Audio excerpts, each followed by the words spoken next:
So if you're going to go sailing or powerboating in the Mediterranean, you have to have a license, not a certification. You have to have a license. And as well, you have to have a resume. And so what today we're going to do is talk about sailing licenses, the various different types. I'm Grant Hedefin. I'm the Global Director of Education for Nautic Ed. We're a national sailing and boating education body recognized by the Coast Guard in the United States and also recognized by NASBLA. And so we are able to issue a license, it's called the SLC, to actually anybody in the world, and it's all based on the American National Standards. So let's talk about sailing licenses, and people have sent in a bunch of questions, so I've got them here on paper. I'm just going to read them out and just answer them. So first question is, who issues licenses and how is it done? So licenses for recreational boating are issued typically by private companies that have been recognized by the country as a nationally recognized sailing education or boating education body. All right. So in the case of us, the US Coast Guard has entrusted us with teaching people and educating people around boating. And so they've recognized us, and so we can issue this international license called the SLC. In the case of the Royal Yachting Association out of the UK government appointed them to be able to issue what's called the ICC, and we'll talk about the ICC as well. And then there's another license out there called the IPC, so we'll talk about that. So that's how it's done. Private companies issue the licenses, but those private companies typically need to be recognized by the government. And again, this is for recreational boating only. Okay, so the SLC, that's the one that we issue. What does that stand for? And it stands for Sailing License and Credentials. And the most important word in that is credentials, because the way that we put together the whole SLC is based on, is this person competent? What have they done? What are their credentials in order for them to be competent to actually skipper a boat with their friends and family in a foreign country? So SLC stands for Sailing License and Credentials, and it actually works also for power as well. So you'll see on our documentation, it's got a little -P after it. That means it's the power version of the Sailing License and Credentials. Right, let's get into the difference between the SLC, the IPC, and the ICC. So let's start with ICC. That was a resolution created by United Nations. Any country that signed that resolution, they would appoint a sailing or powerboating education body in their country. So RYA was appointed by the UK. Also, there's another company out there called IYT. They can issue the ICC via the UK government. France, Germany, countries like that, they have bodies inside their country. They can also issue the ICC. There are a lot of countries that did not sign that resolution. The United States was one, Canada, Australia, New Zealand, South Africa did not sign that resolution. So they can't point anybody in their country to issue the ICC. However, what they also do, those countries can appoint a body that say, hey, look, these bodies are good education bodies. We've checked them out. We think they're good, so they can issue their own license in their own country. And what happens with internationally, if you've got a license that works in your own country, then for recreational purposes, those countries will allow those licenses to be used in that country. Now, there's a lot of caveats around that, and especially for Croatia, the license has to be actually listed on their list, signed by the minister himself into law, that license must be, or that license can be used in that country. So for the SLC, that's listed on the Croatian list. The IPC, I'll talk about that in a sec, that's listed on the Croatian list, and the ICC also on the Croatian list. And that's all across Europe, those three licenses will work. What's kind of strange, a little bit, if you're American and you've got a US Coast Guard commercial captain's license, that's not acceptable, especially in Croatia. One of the reasons is that there's no assessment done on the water to get the US Coast Guard captain's license. So sorry about that, but that's just the way it is. So okay, so the IPC, that's issued by two companies in the United States. One is the American Sailing Association, and the other is US Sailing. So they both issue the IPC. Now, Now, the one risk that you're potentially exposing yourself to with the IPC is that the American Sailing Association and US Sailing did not get recognized under the American national standards. Now, those licenses are recognized and grandfathered in Europe. So if you're showing up with an IPC, it's probably not a problem. Just my advice is to make sure that you've got a very good resume, because there's some companies, some schools out there, some instructors are issuing IPCs with a 0 to hero program. There's just no way that you can be confident and competent in a 7-day program, and yacht charter companies recognize that and they know about this. So if you're showing up after having done a 0 to hero program with an IPC, your chances are you're probably not going to be accepted on the dock when you're ready to get going, and they're going to make you hire a captain. And if you don't have space for a captain on the boat, you're going to be in a little bit of trouble. So certainly make sure you've got a really good resume if you're using an IPC. If you've got that, it's not a problem. Now, if you don't have a full resume, a really good resume, lots of experience, what do? Well, that's a pretty simple answer. Just take a think about this. Would you run into, as a fire trainee, into a burning building after 7 days of instruction on what to do with a fire?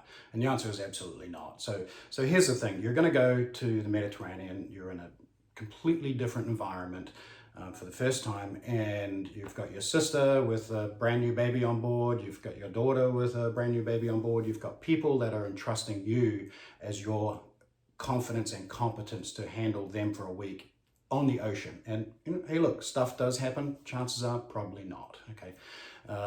But things do happen. So if you don't have a fantastic resume, just hire a captain. And here's the cool thing about hiring a captain is they're like your local guide, right? They know all the cool places, they know all the good backstreet restaurants, they know the places and the bays and everything to go swimming in.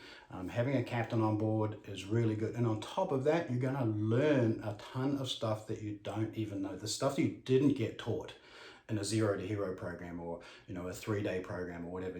Learning about the dinghy davit, learning about managing energy, learning about all and seeing all the different navigation marks and things like that. So hire a captain. They're always fantastic. Personally, I've even hired a captain sometimes just to take the stress off and make sure I'm having a great holiday. So that's that. Okay, right, so next question.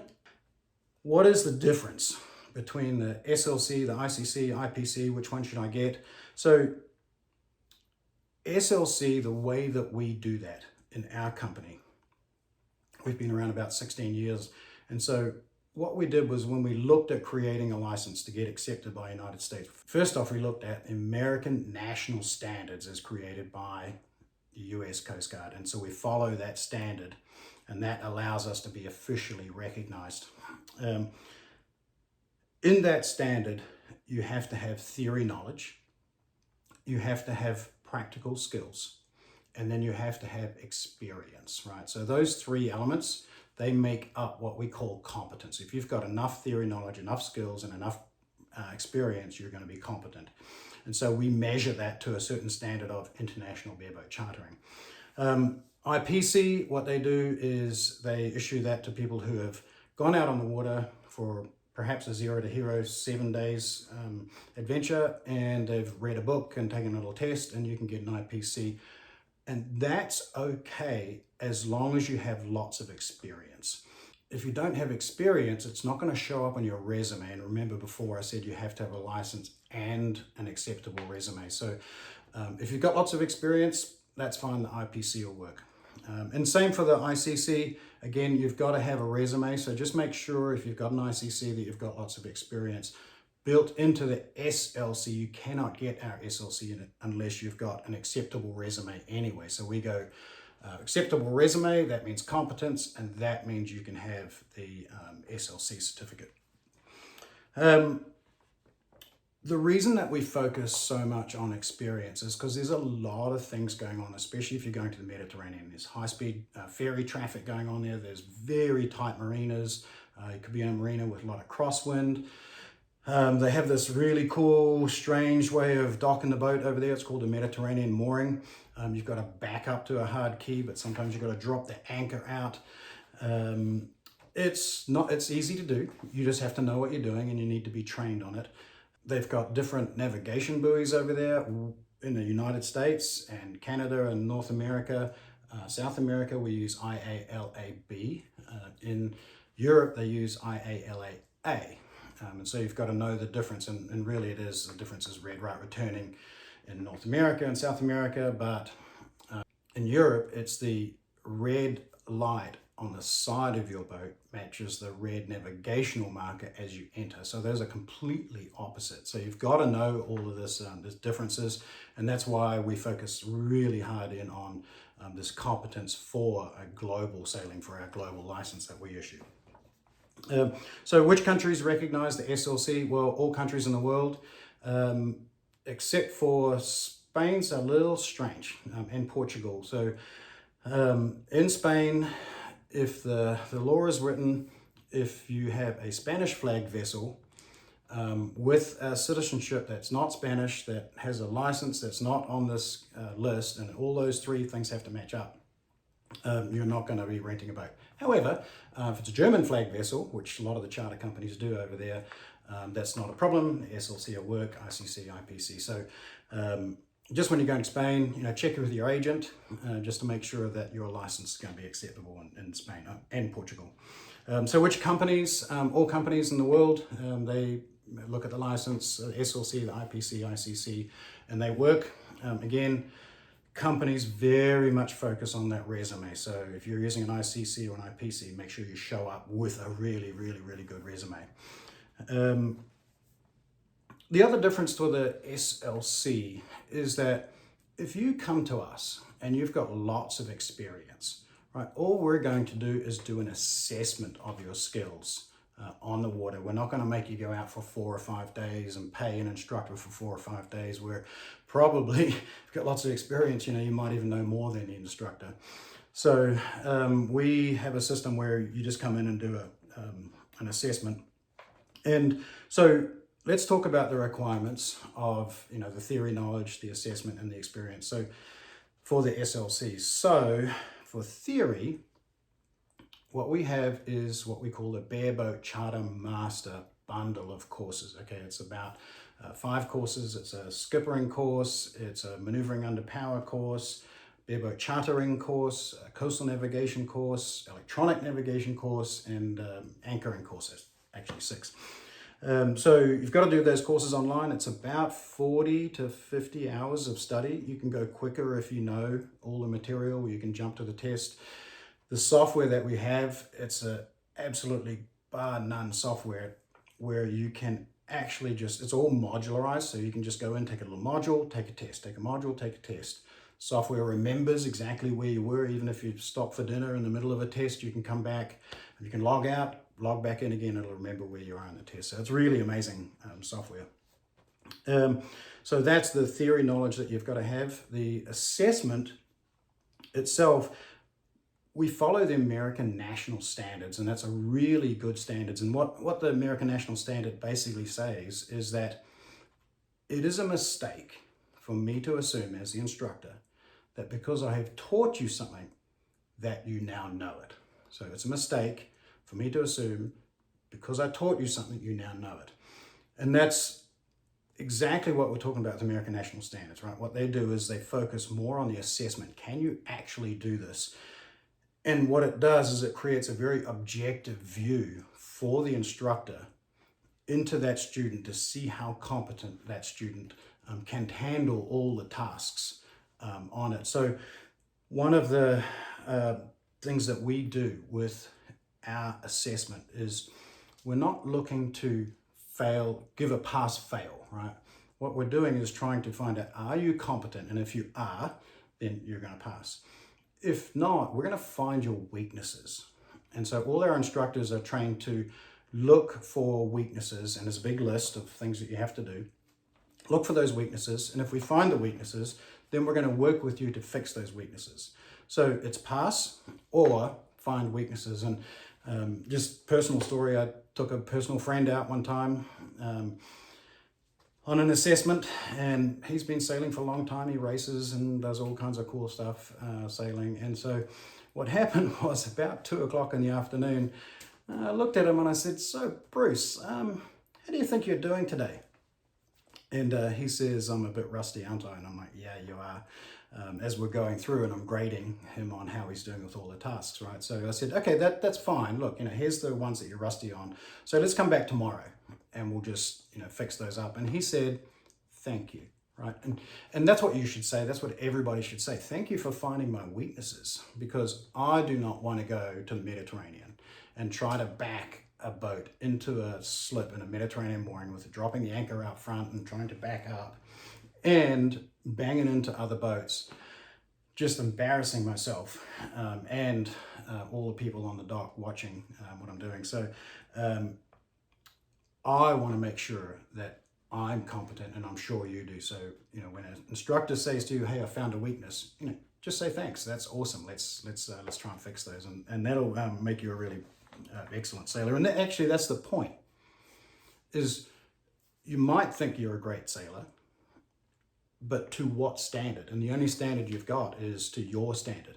And so that's why the American National Standards came out by the Coast Guard. They were like, well, let's create a standard where everybody is either above the standard or below it. And then our instructors implement that standard, and then you can say, "Okay, I'm slightly below the standard. Here's the weaknesses. Let's fix them." All right. Experience is key to competence, right? So what we do with Nautic Ed is that we have what we call levels of your experience. So level 1, that means you've been out 10 days on a boat. You've logged 10 days in our electronic logbook. And if you've logged 10 days and that's it, you're probably not going to be borrowing my boat. Level 2, that's 25 days. Nice day and a really good friend, you could probably borrow my boat. Level 3, we got 50 days. Okay, that 50 days, that means you've been on the water a lot, you've got lots of experience, and off you go, you can borrow my boat. And that's right the sweet spot of charter companies. They start saying, "Okay, well, yeah, you've got enough experience, we'll let you take our boat out," all right? The caveat to that experience is that when you're logging in your logbook, we require at least half of it you've been master of the vessel. So if you're level 3, at least 25 days, you've been on the water as master of the vessel. In 25 days, you may have been crew or you may have been master, but that's a minimum requirement to get to that, what we call competence level for yacht chartering. And that's the key word, right? Competence. So theory, knowledge, experience, practical skills, and all of those 3 together are going to make up competence. And so that's part of the SLC. And another, just a real fun story, just made me think of it, is we had a guy one time come to us. He says, "I want to do an assessment. I know everything." And he was nice about it. I know plenty. I've sailed around the world. Let's just do this assessment. Let's get it over and done with. And so I showed him what the whole requirement for the SLC was, theory, knowledge, practical skills, and experience. He goes away, completes all those, goes out with an instructor, calls me up about 2 months later, and he says, "I actually learned something." And I said, "What did you learn?" He says, "I learned I should not have sailed around the world way back then, knowing what I knew back then. I just learned a ton of stuff." So anyway, that's part of getting it. Okay, next question. What vessel size? So with the SLC, what we do is we issue you plus 10 feet from what you're normally used to sailing. So if you're normally used to sailing a 30-foot boat, we're going to issue the SLC to 40 feet. We go up to a maximum of 56 feet. The types of vessels that we can issue is monohulls and catamarans, and we do sail and power. Next one is, how do I get started? Well, that's pretty simple. So theory, knowledge, just go online. You just buy the Bareboat Charter Master bundle of courses, whether it's for power or sail, there's a difference, obviously. Go through those courses, fill out the time that you've had in your past history on your logbook. And then the software starts taking all of that past history, and you're going to be listing just in your logbook, like, you were master of the boat, you were crew on the boat, what kind of boat, was it power sail, what size of it, was it monohull, catamaran. And what the software does is it just bundles it all up into this beautiful resume that's charter ready. And when the software determines you've done the theory, done the practical assessment, and done the experience, then here's your license. So to get started, just start on the theory courses and then start logging your time in your logbook, and then look on our website. You'll see find an instructor, assessor. Click on that, find one in your area, and then off you go. How do we relate to the Nautic ranks and levels? So if you come on our website, you're looking at rank, you're looking at level. I just explained the levels. That's all about the experience that you have that's in your logbook. The rank, we base that on what theory courses you have. So skipper, you'll see that's taking a skipper course, and for sailing it's also a maneuvering under power course. So you might be skipper level 3. Okay, so that means you're probably pretty good for sailing up and around close to shore and around the coast. Next rank up from skipper is bareboat charter master, and then the next rank up is offshore captain. What is the time investment and cost? So for a Nautic Ed, for a bareboat charter master, that's $275 for the theory course. There's a $95 license issuance fee. Time investment, so the courses, 30, 40, 50 hours, depending on your knowledge already. The assessment itself, that's going to take, if you've got it down, if you know everything, none of us know everything, but if you know enough, you're going to be assessed. That's going to take about 6 hours on the water for sail and 4 hours for power. Now, what we've got is something really cool. When you log in, under our curriculum area, you'll see self-assessment document, and it's a PDF document that you actually just sort of click, and asks you lots of questions about how you think you're good in terms of sailing and your knowledge. That you push a button at the end that sends it up to your instructor. Your instructor can look at it and go, okay, yep, that's good. He'll be good straight for an assessment. Or you'll need to probably maybe take another half day or another day, just sort of training. Like, probably going to ask you questions like, how are you on Mediterranean mooring? If there was a 20 knot side wind coming in, could you squeeze into a little fuel dock, something like that. And hey, be honest, like, what an opportunity to learn how to just clean up some tiny little skills that you might not be completely competent at. What if I fail? I think I talked about that. For the theory, you can just take the course again and again and again, as long as you want. When you buy a course, you have them forever, so that's not a problem. Just taking the courses, just get in there and make sure you've got the right knowledge. For the assessment, again, it's just we're going to find your weaknesses, and if we find some, then we're going to train you on those, and we know you're going to say thank you, right? Can anyone get an SLC? So the answer is yes. The assessment has to be done by American National Standards qualified instructor assessor. Now, we do have them all over the world, so we've got some in New Zealand, Australia, South Africa, Canada, United States, some in South America, and then some in Europe as well. The network is growing very fast, so more than likely we've got an assessor pretty close to you. So that's what you have to do. Just be with an assessor, pass the online courses, log the time in your experience. A couple other things which are very small and minor, but you can get an SLC. What is the validity period? So we issue it initially for 3 years.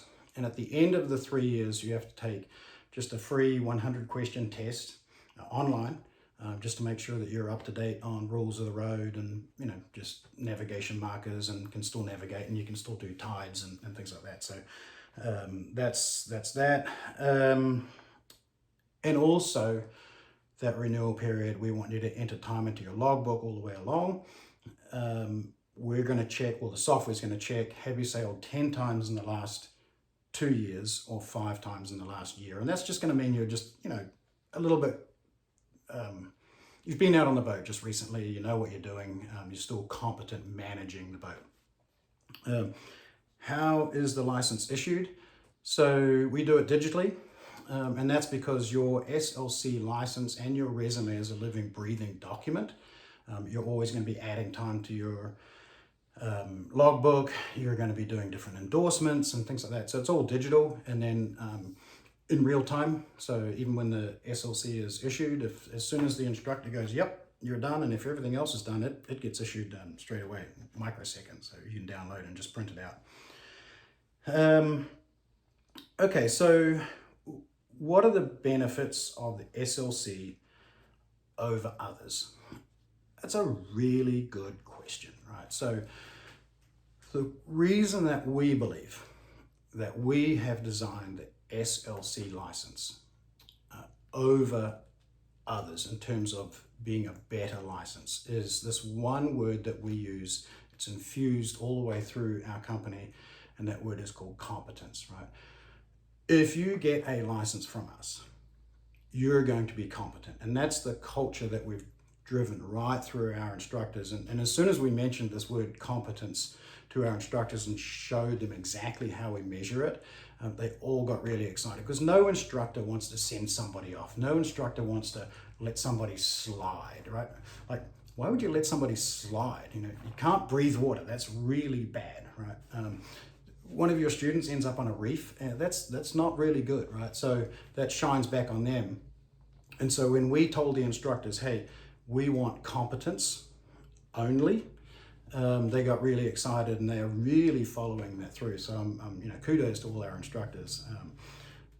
So competence is the word, and that's why the SLC license. And also on top of that, look, it's a simple process. If you're really experienced, it's really simple to get our license, right? So enter time in your logbook. You still have to do the theory online, but again, if you know the material, you just jump through it.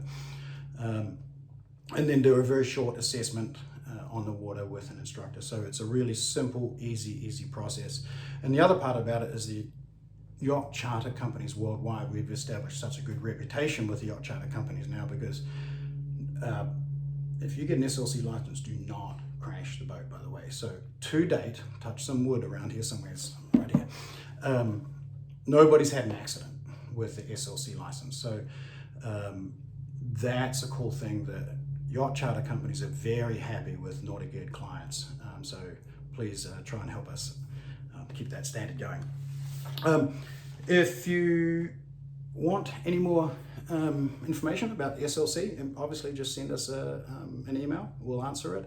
Lots of information on our support system about the SLC. Thanks very much for listening in. We'll see you on the water. Cheers, bye.